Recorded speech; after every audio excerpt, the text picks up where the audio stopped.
লুঙ্গি, নিচের তার মানে পরে দেওয়া পোশাকটা টাকনুর নিচে যদি ঝুলিয়ে দিয়ে অহংকার বশত যদি পরিধান করে রাস্তা দিয়ে যদি হেঁটে যায়, আমি আল্লাহ রাব্বুল আলামিনের নবী বললাম লাম ইয়ানজুরুল্লাহ তাআলা ইলা ইয়াউমাল কিয়ামা, আল্লাহ রাব্বুল আলামিন যিনি মহান সত্তা, ওই লোকটার দিকেও রাব্বুল আলামিন রহমতের নজরে তাকাবেন না। ওয়ালা ইউযাক্কিহিম, ওই লোকটাকে পবিত্র করা হবে না। আল্লাহুম আযাবুন আলীম, ওকে জ্বলন্ত ধাও ধাও করে জ্বলন্ত আগুনের ভিতরে নিক্ষেপ করা হবে।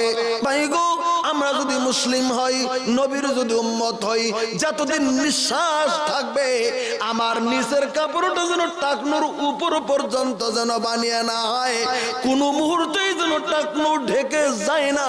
যদি টাকনু ঢেকে যায়, আল মুসবিল শব্দ নবী বলেছেন, যারা টাকনুর নিচে কাপড় পরিধানকারী তাদের জন্য জাহান্নামের ফয়সালা দেওয়া রয়েছে হাদিসের ভিতরে, তাদের প্রতি লানতের ফয়সালা দেওয়া হয়েছে।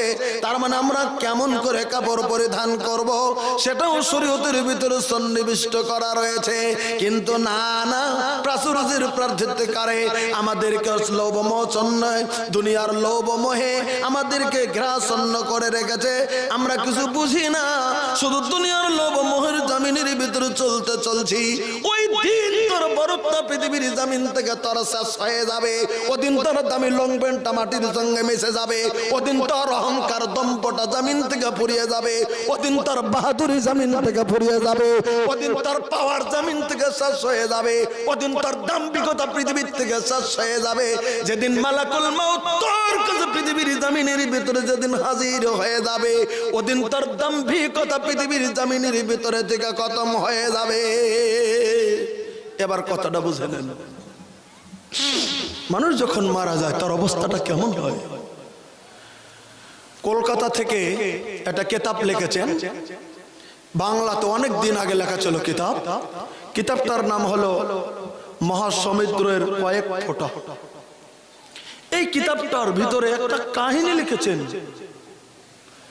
মানুষ কি করে মারা যায় একটু খেয়াল করবেন ভালো করে। একটা মানুষ যখন মারা যায়, ভাই গো, মরণের কথা আজকে আমরা খেয়াল করি না, কিন্তু রাব্বুল আলামিন বারবার করে বলে দিয়েছেন, তোরা কেন মরণের কথা মনে করস না? মরণের কথা কেন তোরা খেয়াল করস না? আমি আল্লাহ রাব্বুল আলামিন তোদেরকে জানিয়ে দিলাম, ফালাউলা ইজা বালাগাতুল হুলকুম ওয়া আনতুম হিনাইযিন তানজুরুন।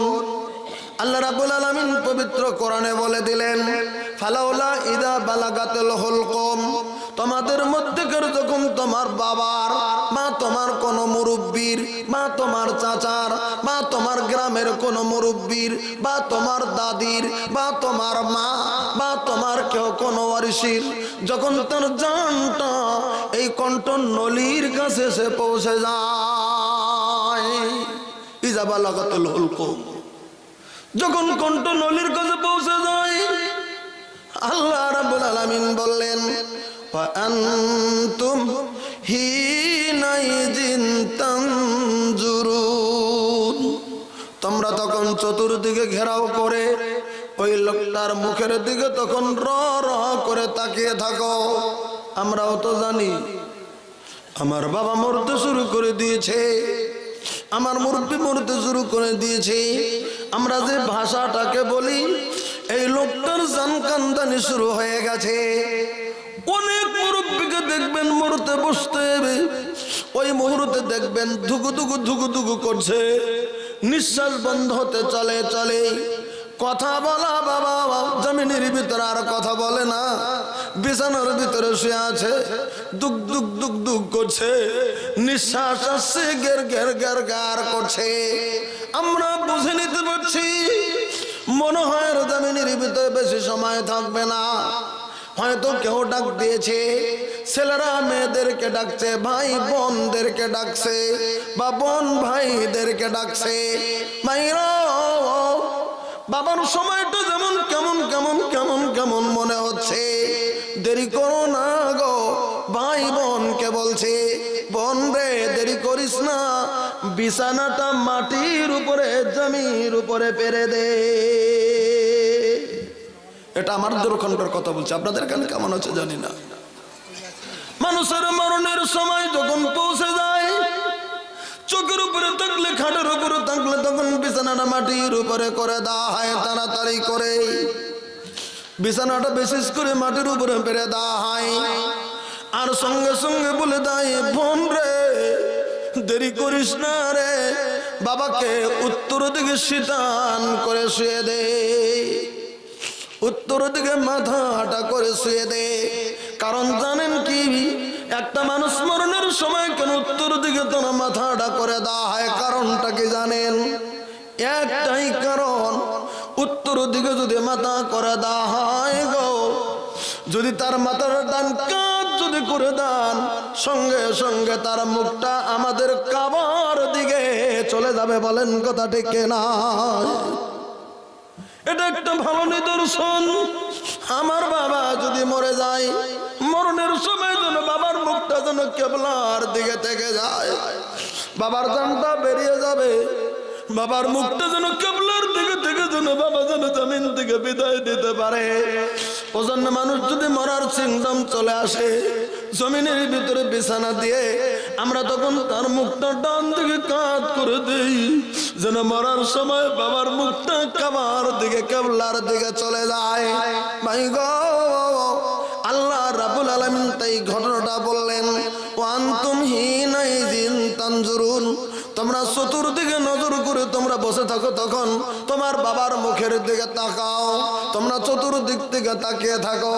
আমরাও তো জানি, আমার বাবা যদি মরতে শুরু করে দিল, চাচা মরতে শুরু করে দিল, আমরা চতুর্দিকে ঘেরাও করে বসে আছি, দুক দুক দুক দুক করছে। কেউ হয়তো পানির কাপের ভিতরে পানি নিয়েছি, ভাই গো বোনটা ওই যে পানি নিয়ে বসে আছে, একটা ছেলে দূর থেকে চলে এসেছে, ছেলেটার জন্য মনে হয় জমিনের ভিতরে বাবা অপেক্ষা করছে। এরকম কোন সময় হয়ে যায়, তখন আমরা জমিনের ভিতরে বলে দেই, বোনটা বলে দেয়, ভাই রে যে বাবা তোকে এত আদর করতো, আজকে তুই দেরি করে আসলি রে ভাই রে, তোর জন্য মনে হয় বাবার জানটা বের হচ্ছে না, দুগু দুগু করছে। এক ফোঁটা পানি দিবি কি? 4 চামচের ভিতরে করে পানি লইয়া ওই মুহূর্তে বাবার মুখের ভিতরে তুলে দেওয়া হয়।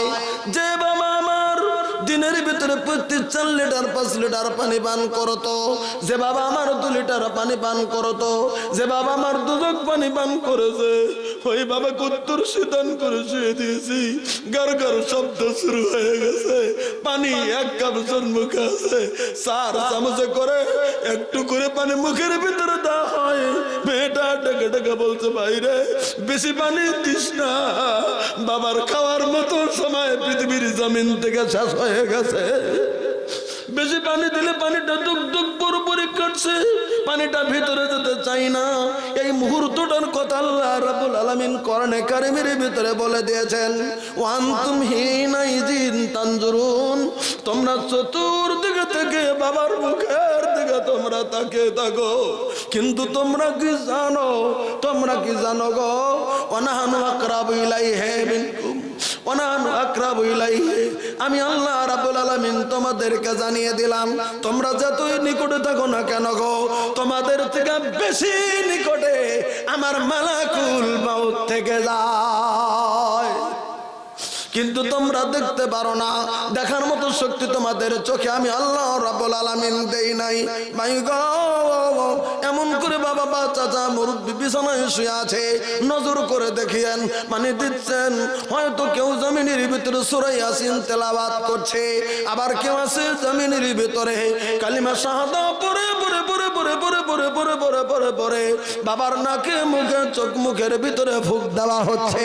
কারণ বাবা এত কথা বলতো জমিনের ভিতরে, আজকে ওই দরদের বাবা কথা বলার মতো শক্তি বাবার নাই। ভাই গো, এবার নাক মুখে কালেমা ফুঁক দিতে দিতে দিতে দিতেই বাবার নিঃশ্বাস জমিনের মধ্যে থেকে যখন বন্ধ হয়ে গেল, আমরা জমিনে তাকে তখন মৃত্যু বলে ঘোষণা দিয়ে দিলাম। এবার ওই কিতাবটার কথা যে বললাম, মহাসমুদ্রের কয়েক ফোঁটা, ওই কিতাবের মধ্যে একটা ঘটনা তুলে ধরছে। আচ্ছা, আমার ভাষা বুঝতে আপনাদের অসুবিধা হয়নি তো? শোনেন না তাহলে আমার ভাইরা, ওই কিতাবটার ভিতরে একটা কথা তুলে ধরেছেন। মানুষ যখন জন্ম নেয় পৃথিবীর জমিনে, মার পেটে থেকে যখন জন্মগ্রহণ করেছি, আমরা চলার জন্য আল্লাহ রাব্বুল আলামিন বিভিন্ন ফেরেশতা আমাদের সহায়ক হিসাবে এই পৃথিবীর জমিনের ভিতরে আল্লাহ রাব্বুল আলামিন নিয়োজিত করেছেন। আমরা যে পৃথিবীর ভিতরে পা গুলিন দিয়ে হেঁটে বেড়াচ্ছি, আমার পাটা পৃথিবীর এক জায়গায় থেকে আরেকটা জায়গায় পড়বে, আমার পাটা যে দুবলার উপরে পড়বে, আমার পাটা যে ঘাসের উপর পড়বে, আমার পাটা যে রাস্তার উপরে পড়বে, আমার পাটা যে একটা গর্তের উপর পড়বে, তমাম জীবনের আমার কদমের পায়ের জায়গাগুলি একটি ফেরেশতা নিয়োজিত রয়েছে।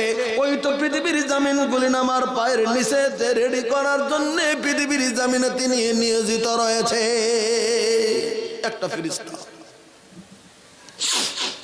আর একটা ফেরেশতা এই পৃথিবীর জমিনে, আমি যে গোটা জিন্দেগিতে পৃথিবীর জমিনের ভিতরে পানীয় পান করেছি, আমরা পানি পান করি, আমরা চা পান করি, আমরা শরবত পান করি, পান করার যত জীবনের পানীয় গুলি একটা ফেরেশতা আমার জন্য নিয়োজিত করে দেয়। একটা ফেরেশতার দায়িত্ব রয়েছে। আর একটা ফেরেশতা সারা জীবন এক লোকমা থেকে শুরু করে নিয়ে যে আমি খাদ্যগুলি খাই, আমার জীবনের খাদ্যগুলি একটা ফেরেশতা আমার জন্য নিয়োজিত করে দেয়। কথাটা ভালো করে বুঝে নেবেন। আর একটা ফেরেশতা, আমি যেদিন থেকে জন্মগ্রহণ করেছি, আমার নাক দিয়ে যে মুখটার নিঃশ্বাসটা ঢুকছে, নিঃশ্বাস বোঝেন, অক্সিজেন বুঝেন, এই যে নিঃশ্বাস ঢুকছে, এই নিঃশ্বাসটা বাতাসটা অক্সিজেনটা সরবরাহ করে দেয় একটা ফেরেশতা ওই কামের মধ্যে নিয়োজিত আছে।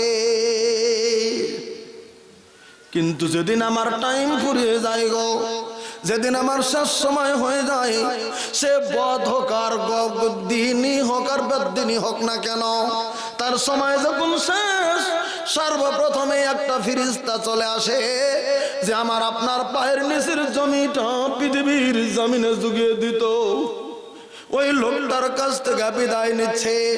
বন্ধুরে, আমি এতদিন তোমার বন্ধু ছিলাম পৃথিবীর জমিনে, আল্লাহ আমাকে তোমার জন্য নিয়োজিত করে দিয়েছিল পৃথিবীতে, তোমার পায়ের নিচের জমি আমি তোমার জন্য পৃথিবীর জমিনের ভিতরে বরাদ্দ করতাম। বন্ধু, গোটা পৃথিবীর জমিনে মাশরিক থেকে মাগরিব পর্যন্ত তোমার পায়ের জমির জন্য একটু আমি জায়গা তালাশ করলাম।